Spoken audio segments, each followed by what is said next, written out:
Hello friends, नमस्कार। मैं प्रियंका स्वागत करती हूँ आप सभी का आपके अपने चैनल टारगेट टीचर जॉब में।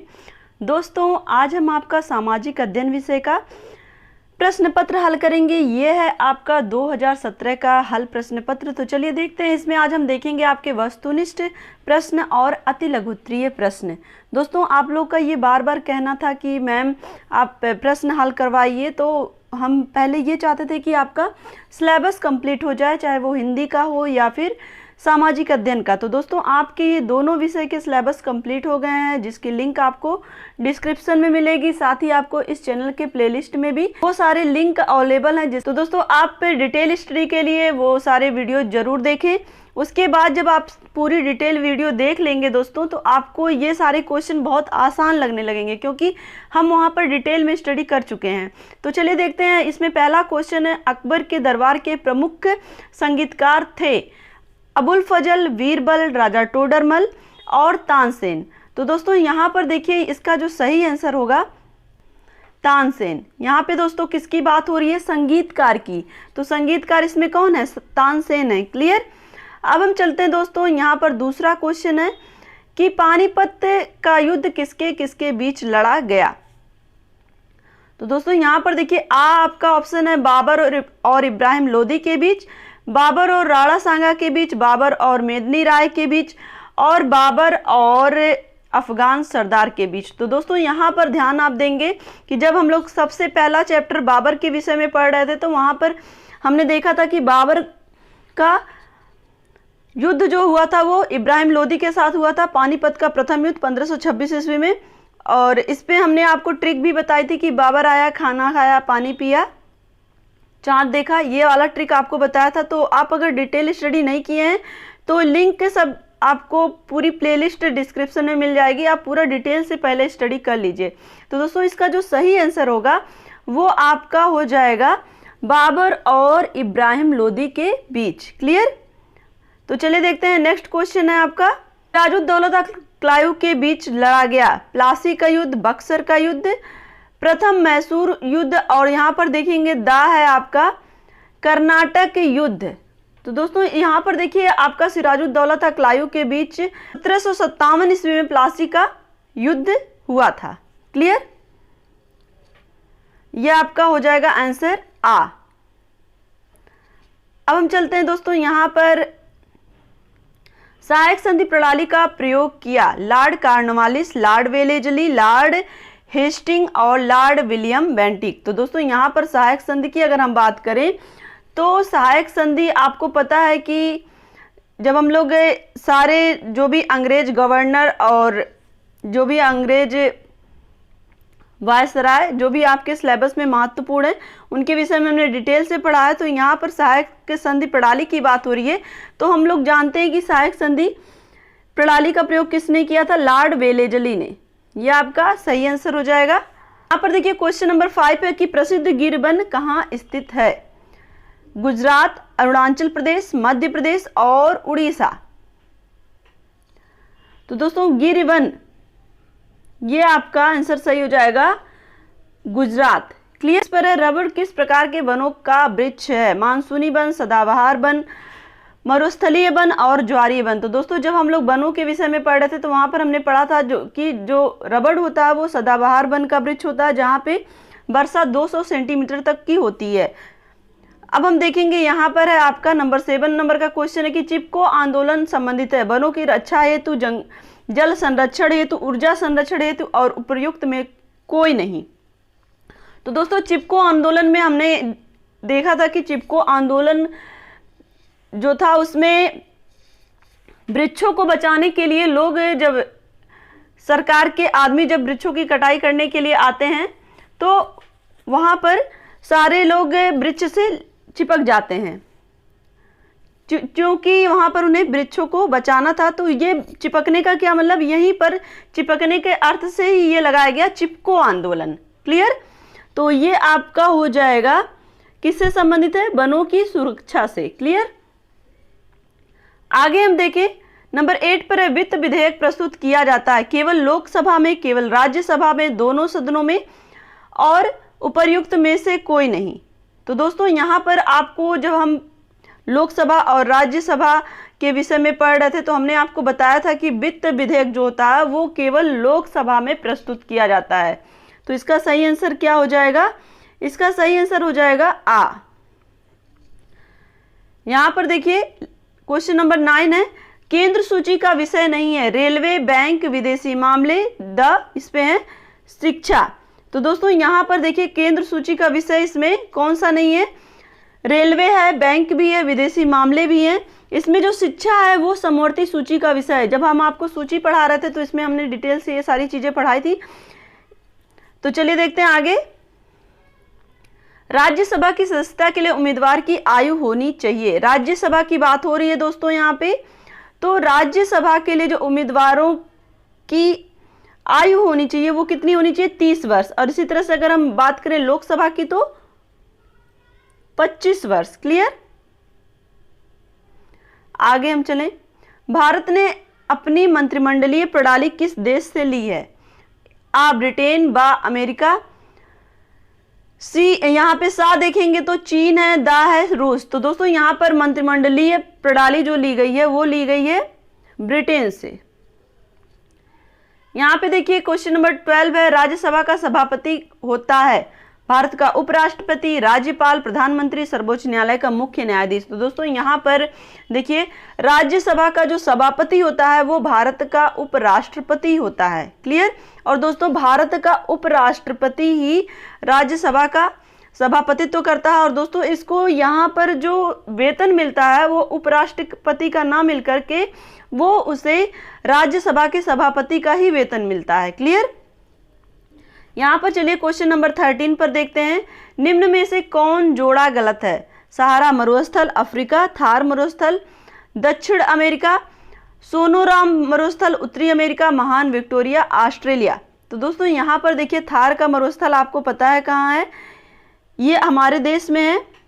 तो ये आपका दक्षिण अमेरिका इसमें एक दिया है तो ये गलत है आपका, यानी कि इसमें से कौन सा जोड़ा गलत हो गया? बा। क्लियर?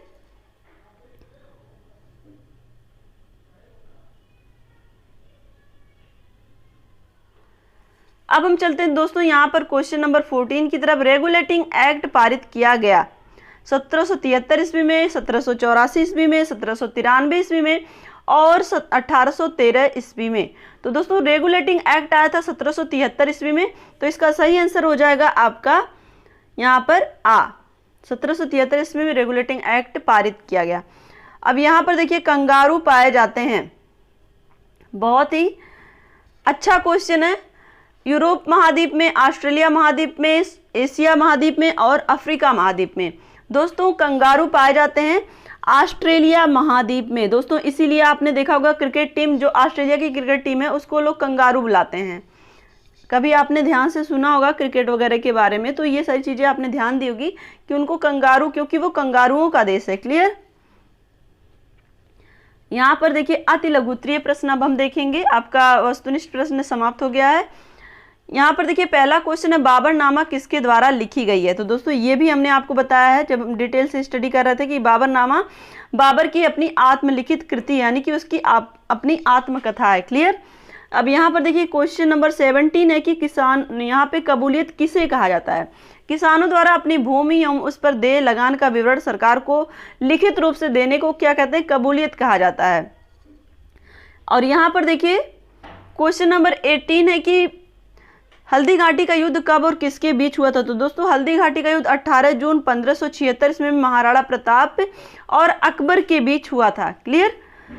अब हम देखते हैं यहाँ पे क्वेश्चन नंबर 19 है, भारत में फ्रांसीसियों की असफलता के 2 कारण लिखिए। फ्रांसीसियों की असफलता के कारण में अगर हम पहला कारण देखें तो कंपनी की आर्थिक दशा अच्छी नहीं थी, और दूसरा कारण अगर हम देखें तो उनके कर्मचारी कंपनी के कार्यों में अधिक रुचि नहीं ले रहे थे। और नंबर तीसरे पर हम देखें तो उसमें परस्पर मतभेद तथा एकता का अभाव था। और नंबर 4 पर अगर हम देखें तो फ्रांस की सरकार कंपनी के मामलों में उचित ध्यान नहीं देती थी। तो दोस्तों ये सारे कारण थे, और ये सारी चीज़ें हम लोग जब डिटेल में स्टडी किए हैं तो पढ़े हैं कि फ्रांसीसियों की असफलता के क्या कारण थे, और जितना भी जो भी विदेशी भारत आए हैं उनके आने का क्रम और किस तरह से किसने अपनी कहाँ पे कंपनियां स्थापित की, ये सारी चीज़ें हम डिटेल में पढ़ चुके हैं। तो अब हम चलते हैं यहाँ पे क्वेश्चन नंबर 20 की तरफ। हुमायूं और शेरशाह के बीच कौन कौन से युद्ध हुए? तो दोस्तों हुमायूं और शेरशाह के बीच हुए थे 1539 ईस्वी में चौसा का युद्ध और 1540 ईस्वी में कन्नौज का युद्ध। क्लियर?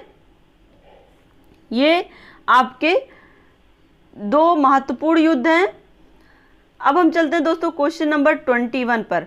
परमाणु ऊर्जा के महत्वपूर्ण स्रोत कौन कौन से हैं? तो यूरेनियम, थोरियम, रेडियम, खनिजों के विखंडन, ये प्रमुख स्रोत हैं। दोस्तों ये जो क्वेश्चन हम लोग देख रहे हैं ये 2017 डीएलएड के पूछे हुए क्वेश्चन है। तो ये सारे क्वेश्चन आपको याद होने चाहिए, क्योंकि जो क्वेश्चन पहले एग्जाम में पूछे गए होते हैं वो आपके लिए बहुत ही ज़्यादा महत्वपूर्ण हो जाते हैं।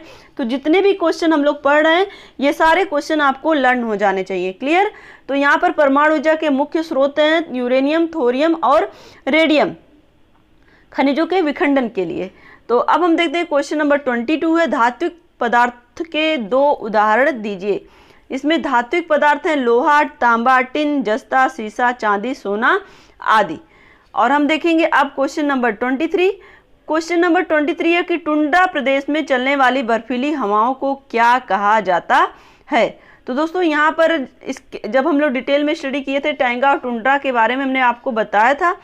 तो अगर आप ये सारी चीज़ें नहीं जानते तो डिटेल में जाके वीडियो में देखिए। तो चलिए यहाँ पर देखते हैं कि टुंड्रा प्रदेश में चलने वाली बर्फीली हवा को क्या कहा जाता है। तो उत्तरी ध्रुव से चलने आने वाली जो ठंडी हवाएं होती हैं उनको पुर्गा यानी कि ब्लिजार्ड कहा जाता है। क्लियर? उत्तरी ध्रुव की बात हो रही है टुंड्रा में। क्लियर?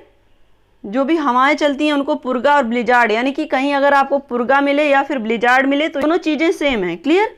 अब यहाँ पर देखिए क्वेश्चन नंबर 24 है, स्थल मार्ग किसे कहते हैं? जमीन पर बने रास्ते स्थल मार्ग कहलाते हैं। ये तो आपको बहुत अच्छे से पता है। यहाँ पर देखिए क्वेश्चन नंबर 25 पे मरुस्थलीय प्रदेश किसे कहते हैं? तो दोस्तों ये सारे क्वेश्चन आपको अपने शब्दों में लिखने होंगे जहाँ पर आपको जो आपकी समझ होगी। तो मरुस्थलीय प्रदेश या रेगिस्तानी प्रदेश ऐसे भौगोलिक क्षेत्रों को कहा जाता है जहाँ जलपात यानी कि वर्षा तथा हिमपात का योग अन्य क्षेत्रों की अपेक्षा काफी कम होता है। जहाँ पे वर्षा बिल्कुल जो उसका औसत होता है बिल्कुल कम होता है, तो वहाँ उस क्षेत्र को क्या कहा जाता है? मरुस्थलीय रेगिस्तान कहा जाता है। यहाँ पर देखिए क्वेश्चन नंबर 26 है कि कोयला, खनिज तेल किस प्रकार के खनिज पदार्थ हैं? तो दोस्तों ये अधात्विक खनिज पदार्थ हैं। क्लियर? यहाँ पर देखिए क्वेश्चन नंबर 27 है, सदाबहार वन किसे कहते हैं? उष्णकटिबंधीय सदाबहार वन ऐसे हैं जो भूमध्य रेखा के दक्षिण या उत्तर में लगभग 28 डिग्री के भीतर पाए जाते हैं और ये एशिया, ऑस्ट्रेलिया, अफ्रीका, दक्षिण अमेरिका तथा मध्य अमेरिका और प्रशांत द्वीपों पर पाए जाते हैं। क्लियर? तो ये क्या है? उष्णकटिबंधीय सदाबहार वन है। दोस्तों इसमें भी हमने आपको उष्णकटिबंधीय वन, शीतोष्ण वन, ये सारी चीजें आपको डिटेल से पढ़ाई है। तो जब आप इसको समझेंगे तो आपको और इसके थ्रू आप ये समझने की कोशिश करेंगे कि मैप में देखेंगे कि ये क्षेत्र कहाँ कहाँ पे हैं, ऑस्ट्रेलिया, अफ्रीका, दक्षिण अमेरिका, तो ये आपको और अच्छे ढंग से समझ में आएगा। अब हम देखिए क्वेश्चन नंबर 28 है, भारत का प्रथम नागरिक कौन होता है? तो दोस्तों यहाँ पर आपको भारत का प्रथम नागरिक कौन होता है? राष्ट्रपति होता है और द्वितीय नागरिक उपराष्ट्रपति होता है। क्लियर? तो ये सारी चीजें आपको पता होनी चाहिए। यहाँ पर देखिए क्वेश्चन नंबर 29 है, संसदात्मक व्यवस्था किसे कहते हैं? राष्ट्रपति, लोकसभा और राज्यसभा को मिलकर संसद बनती है और कानून बनाने का जो कार्य संसद के दोनों सदनों के द्वारा किया जाता है। तो दोस्तों यहाँ पर संसदात्मक व्यवस्था यही है कि जहाँ पर हम संसद को के अंतर्गत हम राष्ट्रपति, लोकसभा और राज्यसभा को रखते हैं और जो यहाँ पे जो लोकसभा और राज्यसभा होती है ये संसद के ऐसे सदन है जिसमें किसी भी संबंधित कानून को बनाया जाता है और उसका जो बिल पास होता है उसमें राष्ट्रपति का हस्ताक्षर होता है, तभी वो विधेयक बनता है।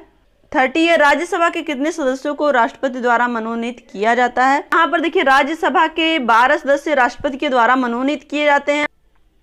तो दोस्तों आज के लिए बस इतना ही। ये आपका 2017 का प्रश्न पत्र था जिसमें हम लोगों ने वस्तुनिष्ठ और अति लघुत्तरीय प्रश्न देखे। तो दोस्तों आशा करती हूँ कि ये आपको बहुत ही अच्छा लगा होगा और आप बार बार ये कहते थे कि मैम क्वेश्चन करवाइए।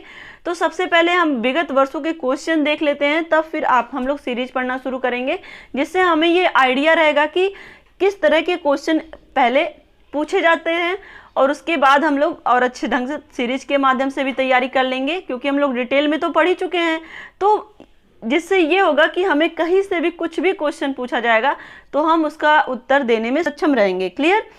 तो दोस्तों आज के लिए बस इतना ही। वीडियो को लाइक कर दीजिएगा, प्लीज वीडियो को शेयर किया करिए और सब्सक्राइब जरूर कर लिया करिए अगर आप चैनल पर नए हैं, क्योंकि मेरे मेहनत का परिणाम तभी अच्छा है और सुखद होगा जब आपका सहयोग मेरे साथ होगा। इसी तरह से आप अपनी मेहनत जारी रखिए, अपना ध्यान रखिए, अपनों का ध्यान रखिए, अपने आसपास सफाई रखिए। हमसे जुड़ने के लिए थैंक यू सो मच। जय हिंद।